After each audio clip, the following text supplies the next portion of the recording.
So, Manorlords has had a pretty intense year. I mean, from the release in April of 2024 all the way up to the newest update bringing out 2 huge maps. We got Winding River and, of course, High Peaks, which I'm going to be covering in quick succession. But I thought we'd look back at the year of 2024 and where Manorlords started and when it's, well, where it is now. So, this is a year in review for Manorlords. In fact, IGN, all our favourite gaming news source, posted a video about Manorlords and where it's been in the last few months. April 26 was the launch of the game, and what that saw was something quite impressive.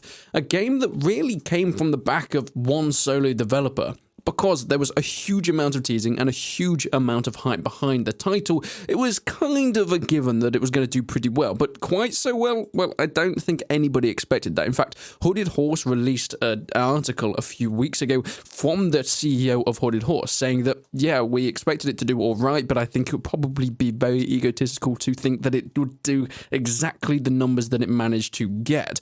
Really, an indie game getting AAA numbers, something that nobody can really expect time and time again, but is almost unheard of in 2024.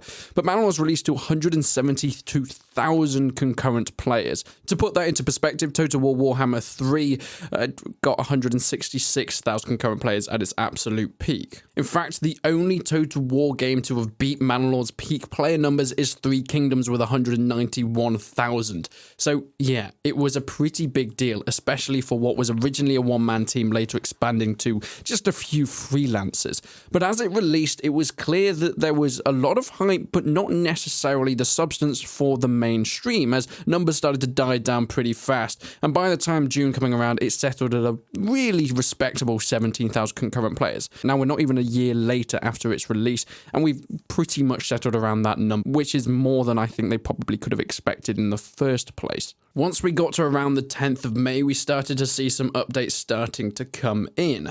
Well, really expanding the extra AI, so of course Hildebolt, who is the enemy AI that comes into the game, will kind of be changed how quickly or slowly they manage to claim certain regions.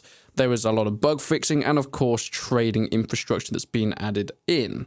Whenever a person dies, there was now a 30-day mourning period that would block growth, and of course some extra bits like armor and the retinue is improved once more. But it wasn't until the 22nd of July when, along with some extra portraits, crossbows were added in, the first new unit. They would be used with iron parts and of course wood in order to create something that was more powerful than an archer, and of course, well, negated some of that armor that the enemy decided to have. A very solid unit, but countered by the extra resources it took to make it. And, well, it kind of goes without saying, the biggest update being the Unreal Engine 5 port. Now, this came a little bit later, and in fact, it doesn't seem to have made a huge amount of difference to the actual visuals of the game, but it means that there's much more longevity in the title, because upgrades will be a lot easier, and Unreal Engine 4 is kind of going a bit out of date at this time anyway. Fishing was added in, which is a great little thing, and a little bit of an indicator of what came later with the bodies of water. And that brings us on to now. Once the game was ported onto Unreal Engine 5, the new maps came in.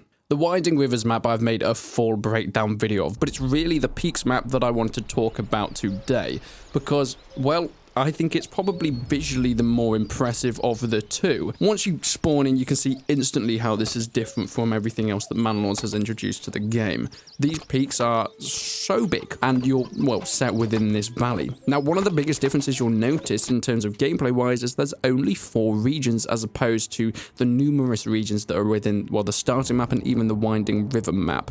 Because of this, well, it makes the game a lot faster. In fact, I think generally this is a much faster-paced map, because Hildebolt, who we mentioned before, will work on gathering and taking over those regions. Bandits will spawn in at a much faster rate, and they will be stealing your goods, so you've got to get your men together and take them out.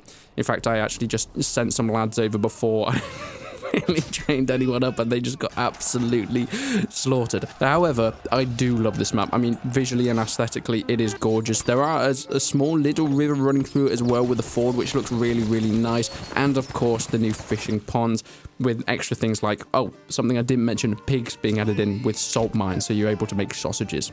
I mean, who doesn't want sausages within their game? I think this map is a testament to a lot of the work that's been put in, because the updates haven't been completely positive in the past. I think a lot of people noticed the die down in updates because there was a lot of hype and a lot of people moving into the game, but updates were very few and far between. And when they did come out, it was a lot of patching and not a lot of content. It wasn't until the crossbows and the fishing and things like that came in that people started to realize, oh, wow, okay, there is some potential here for bigger and better updates. But the Winding River map itself has had a little bit more criticism, because this kind of goes into the conjunction with both maps being very visually nice and aesthetically pleasing, but not changing too much in terms of the actual gameplay mechanics, which I think a lot of people would have expected to see. Okay, so the Winding River's got bridges, which is fantastic. These have been new buildable things that have been added in, but really that's about it in terms of mechanics. The AI and your troops will move over bridges, and you can sort of do some bottlenecking if you go into combat in these situations. But apart from that, you can't use rivers like, well, resource gathering plots, which I think a lot of people would have hoped to be able to do, to be able to actually fish in the Winding Rivers. And, well, more than that, Winding Rivers map does feel a lot like the first map that Manorlords had. And other than the smaller regions and being able to build bridges over certain choke points, that's about it in terms of mechanics that these maps bring in. And I think a lot of people have criticized the update for that. However, aesthetically so, I think they are very, very pleasing. So what's for the future of Manorlords? It seems like there's a much bigger budget getting behind the game. There's going to be more content, and more specifically, they've kind of got to the point where they're happy with the way the economy is working. A lot of reworks for the economy and trading have happened over the last few months, and in fact, Manorlords came out and said that now they're going to be looking at some more content, because that side in terms of the economy has been up to standard and what the testers have been happy with. So in terms of content, hopefully we're going to see some sort of cavalry, which would be fantastic. I think that's been delayed though, because obviously they've just had some issues with trying to make it work. I think it will be so important though to the actual gameplay, because combat is so basic at this point in time. Things like terrain do factor in, and now the crossbowmen have come in, meaning that armor is a little bit less effective as well. Archers have been balanced a little bit more as well, but I'd like to see some cavalry to add more maneuverability. At the moment, it's two armies just charging into each other, which, you know, isn't the most ideal thing in the world. But one of the biggest requests that people have been talking about is talking about adding in proper AI. You know, other villages that you can actually trade and interact with. Because all we have so far are traders that can pass through, take and bring resources. Or Hildebolt and his army that walks in. He'll come in, kill a few bandits, take some land, and then eventually attack you, and that's about it. But in terms of actually having another AI component, you know, a little bit like Age of Empires, where you can see the AI actually building up their areas and regions, and then you can eventually attack them or trade with them directly. But seeing them present on the map as a physical force to be reckoned with would, well, be kind of nice, because at the moment all we have are bandits that have crappy little camps and a few bigger armies that kind of skirt around the edges and then disappear every now and then. But I'd love to know what you think. Leave a comment down below at what things you'd like to see in Manorlords this year, and what do you think of the new big updates that have been recent. Please let me know down below. But until then, I will see you in the next one.